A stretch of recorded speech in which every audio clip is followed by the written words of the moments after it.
Looks like we will have it done before we even get there.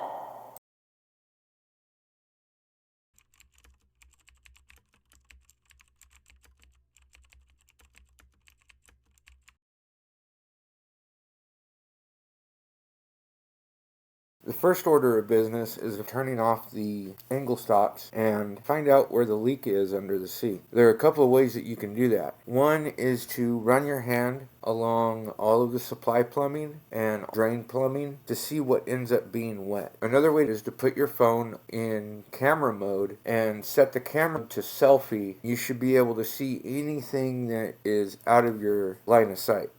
We found that the drain kit is disconnected from the garbage disposal discharge line.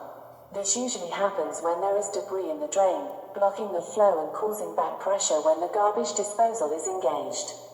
We will be using a container below the drain kit to catch the contents of the drain, and remove the components between the garbage disposal and the P-trap, until we are satisfied that we have found, and cleared, all of the debris from the lines.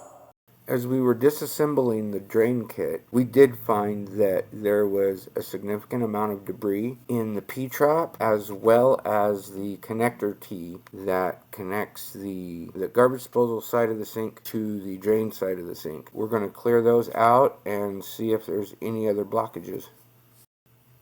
To help sustain the longevity of a garbage disposal and your kitchen drains, there are a few things that are suggested that you shouldn't put in them.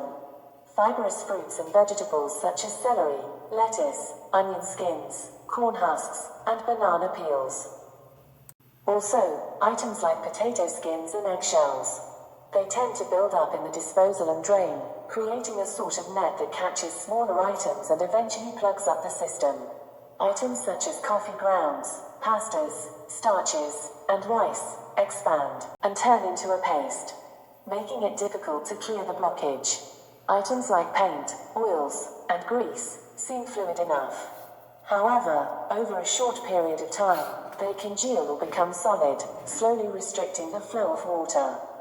As we're putting everything back together, we're going to push the component that connects to the garbage disposal outlet up considerably higher, so that way it has a little more meat to grab onto. But because of that, it's going to change the geometry of the rest of the drain kit. We will have to cut the extension. We're going to have to cut the extension shorter that goes to the sink side. And that will help equalize the geometry of the drain kit. After reassembling the drain kit, double-check the connections to make sure they are tight, turn the water back on at the angle stops, and turn the faucet on to test your drain connections.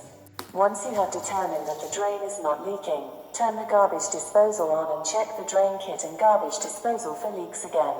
Yay! But we can't leave yet. Due to the water leak under the sink, it had done some damage to the wall behind the cabinet, and so we're going to have to take some joint compound, smooth that out, and get it ready and prepped to paint. Remember to like, share, and subscribe to our channel. And leave a comment for us. There are more adventures awaiting, so stay tuned.